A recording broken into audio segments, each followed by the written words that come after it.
హైదరాబాద్ నాచారంలో దారుణం జరిగింది. బంగారం కోసం వృద్ధురాలి ప్రాణం తీశారు దుర్మార్గులు.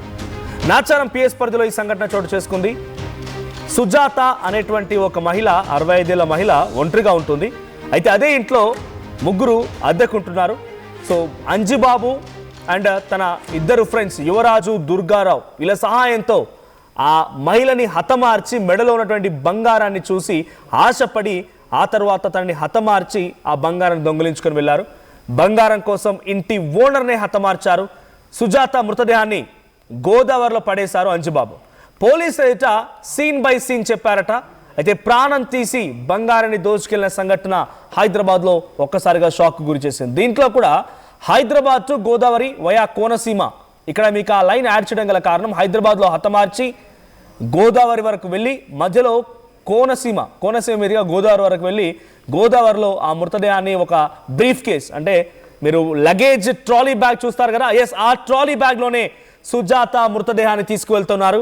సో హతమార్చి బంగారం దొంగిలించుకొని ఆ తర్వాత ఆ ట్రాలీ బ్యాగ్లో సుజాత మృతదేహాన్ని పెట్టారు. 65 ఏళ్ళ ఆ మహిళని ఆ బ్యాగ్లోనే పెట్టేశారు. అక్కడి నుంచి తీసుకువెళ్ళి వారంతా కూడా ఎలా తీసుకెళ్లారు, మరి కార్లోనా బస్లోనా ట్రావెల్స్లోనా తెలియదు, కానీ ఆ మృతదేహాన్ని గోదావరిలో పడేశారట. సో సీసీటీవీ విజువల్స్ మనం చూస్తున్నాం.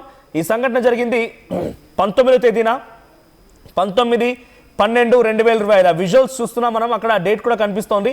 సో ఆ డేట్ రోజున ఒక ట్రాలీ బ్యాగ్తో అలా వెళ్ళడం మనం ఆ విజువల్లో కనిపిస్తోంది. ఆ ట్రాలీ బ్యాగ్లో ఒక మహిళ మృతదేహం, అంటే ముందుగా ఆ ట్రాలీ బ్యాగ్ని ఎంటీ బ్యాగ్ని తీసుకొచ్చాడు. ఎంటీ బ్యాగ్తో ఇంట్లోకి వెళ్ళాడు. వెళ్ళేప్పుడు ఆ బ్యాగ్ బరువెక్కించి చూడండి, ముందుగా ఉన్నంతసేపు అంత ఈజీగా లాక్కెళ్ళలేకపోతున్నాడు. ఆ ట్రాలీని కొంత బరువుగా ఎక్కడంతో ఆ ట్రాలీని లాక్కెళ్ళడం మనం చూస్తున్నాం. సో ఆ ట్రాలీలోనే ఆ మహిళ మృతదేహాన్ని పెట్టడం మనం చూస్తున్నాం. సో ఇప్పుడు పోలీసుల దగ్గర కూడా సీన్ బై సీన్ అక్కడ ఏం జరిగింది, ఏం చేశారు, ఎవరెవరు తోడయ్యారు, సో యువరాజ్ ఎవరు, తర్వాత తన ఫ్రెండ్స్ ఎలా దీంట్లో పాల్పంచుకున్నారు, అంజిబాబు, యువరాజ్ అండ్ ఇంకో వ్యక్తి, ఈ ముగ్గురిని కూడా విచారించినప్పుడు సీన్ బై సీన్ చాలా క్లియర్గా చెప్పుకొచ్చారంట. సో స్నేహితులు యువరాజ్, దుర్గారావుతో కలిసి స్కెచ్ వేశాను, అనుకున్నట్టుగానే ఎగ్జిక్యూట్ చేసి ఆ మహిళని హతమార్చి బంగారం మొత్తం దొంగలించారని చెప్పారంట. మా ప్రతినిధి నిర్మల ఉన్నారు. నిర్మల, సో ఒంటరిగా ఉన్న ఆ మహిళ పైన స్కెచ్ వేసి హతమార్చి గొంతు కోసి తన మెళ్ళలో ఉన్నటువంటి బంగారాన్ని దొంగిలించుకుని వెళ్ళారు. సో తను అసలు ఈ విషయం ఎలా బయటపడింది, ఎవరు కంప్లైంట్ ఇచ్చారంటే తను ఒంటరిగా ఉంటుందని చెప్తున్నారు కాబట్టి, సో ఇప్పుడు ఈ క్రైమ్కి సంబంధించి అంజిబాబు ఏం చెప్తున్నాడు, అప్డేట్స్ ఏంటి? ఎస్ మనోజ్, మరి ఈ ఘటన మాత్రం మల్లాపూర్ బాబానగర్ లో చోటు చేసుకుందనే చెప్పొచ్చు. ఎందుకంటే ఈ ఘటన కూడా ఎలా బయటపడింది అంటే కూడా ఇప్పుడు సుజాత, ఆమె 65 సంవత్సరాలు ఉంది. ఆ మహిళ కనిపించట్లేదు, అంటే ఆమెకు ఫోన్ పలుమార్లు కూడా సుజాత సోదరి చేస్తూ ఉంది. అయినప్పటికీ కూడా ఆ ఫోన్ రెస్పాండ్ అవ్వకపోవడంతో, ఎవరు కూడా ఆ ఫోన్ లిఫ్ట్ చేయకపోవడంతో కూడా తను సుజాత ఇంటికి వచ్చి చూడడం కూడా జరిగింది. ఆ ఇంటి దగ్గర కూడా ఎవరు లేని పరిస్థితుల్లో ఏమైపోయి ఉంటుంది అని చెప్పేసి ఆందోళనకు గురైపోయి పోలీసులకు కూడా ఫిర్యాదు చేయడం జరిగింది సుజాత సోదరి. ఆ ఫిర్యాదు చేయడంతో పోలీసులు ఎంక్వైరీ మొదలు పెట్టడంతో కూడా మరి బయటపడ్డ నిజాలు. ఎందుకంటే ఆ ఇంట్లోనే అంజుబాబు అనే ఒక క్యాబ్ డ్రైవరు సుజాత ఇంట్లోనే అద్దెకుంటున్నాడు గత కొంతకాలంగా కూడా. ఆ ఇంట్లో అద్దెకుంటూ మరి ఆ సుజాత దగ్గర ఏముంది, ఎంత డబ్బు ఉంది, ఎంత నగలు ఉన్నాయి అని చెప్పేసి కూడా బంగారం మీద కన్నేసే తనని తీసుకెళ్ళినట్టుగా, అంటే ఇక్కడే బాబానగర్ లోనే తన ఇంట్లోనే తనని హతమార్చినట్టుగా కూడా తెలుస్తూ ఉంది. ఆ తర్వాతే ఒక లగేజ్ బ్యాగ్ లో తీసుకొని తన క్యాబ్ లోనే తన స్నేహితులు ఇద్దరు, ఆ స్నేహితులు ఎవరు అనేది కూడా ఇంకా బయటికి వెల్లడించలేదు. ఆ స్నేహితుల ఇద్దరి సాయంతో కూడా ఇక్కడి నుంచి తరలించడం కూడా జరిగింది. ఇక్కడి నుంచి తరలించి కోనసీమ జిల్లాకి సంబంధించినటువంటి కృష్ణలంకలోని గోదావరిలో మరి అక్కడ తన మృతదేహాన్ని కూడా పడేయడం కూడా జరిగింది అని తెలుస్తూ ఉంది. ఇక్కడ దాదాపు సుజాత దగ్గర 15 నుంచి 20 తులాల బంగారం ఉండొచ్చు అని పోలీసులు అనుమానిస్తూ ఉన్నారు. మరి ముగ్గురిని కూడా అదుపులోకి తీసుకున్నారు. అయినప్పటికీ కూడా మరి దాంతో పాటు నగదు ఇంకా ఏమైనా వాళ్ళు తీసుకున్నారా అనే కోణంలో కూడా పోలీసులు అయితే దర్యాప్తు కొనసాగిస్తూనే ఉన్నారు.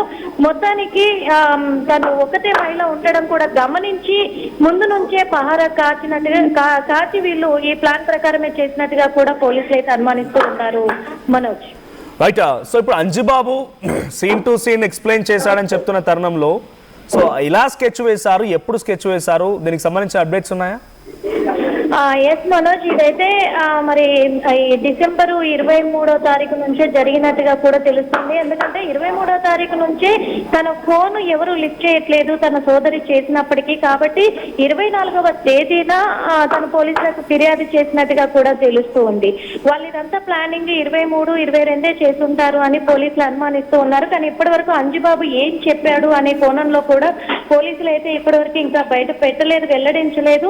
ఎందుకంటే ఒకటే మాట, మేము ప్లాన్ ప్రకారం బంగారం కోసమే మేము ఇది చేశాము అని చెప్పేసి చెప్తున్నట్టుగా తెలుస్తూ ఉంది.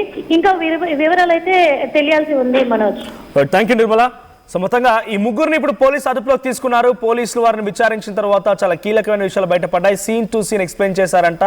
ఎప్పుడు ఆ ట్రాలీ బ్యాగ్ని తీసుకొచ్చారు, ఆ మహిళపై ఎప్పుడు స్కెచ్ వేశారు, ఎలా ఎంట్రీ ఇచ్చారు, ఎలా హతమార్చారు, బంగారం ఎలా దొంగిలించారు, అక్కడి నుంచి ఎలా వెళ్ళిపోయారు, ఇవన్నీ కూడా సీన్ టు సీన్లో పోలీసులు చెప్పడం జరిగింది. విజువల్స్ మనకి కనబడుతోంది సీసీటీవీ కెమెరాలో.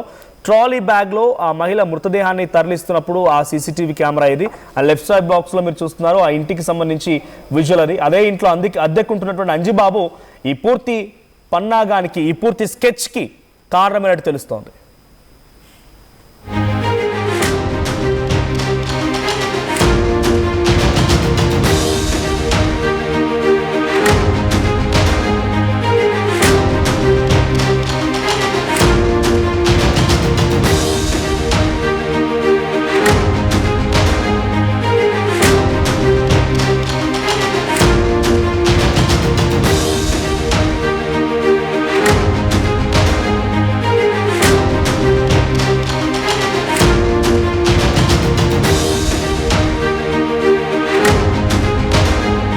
Local to global news at your finger tips.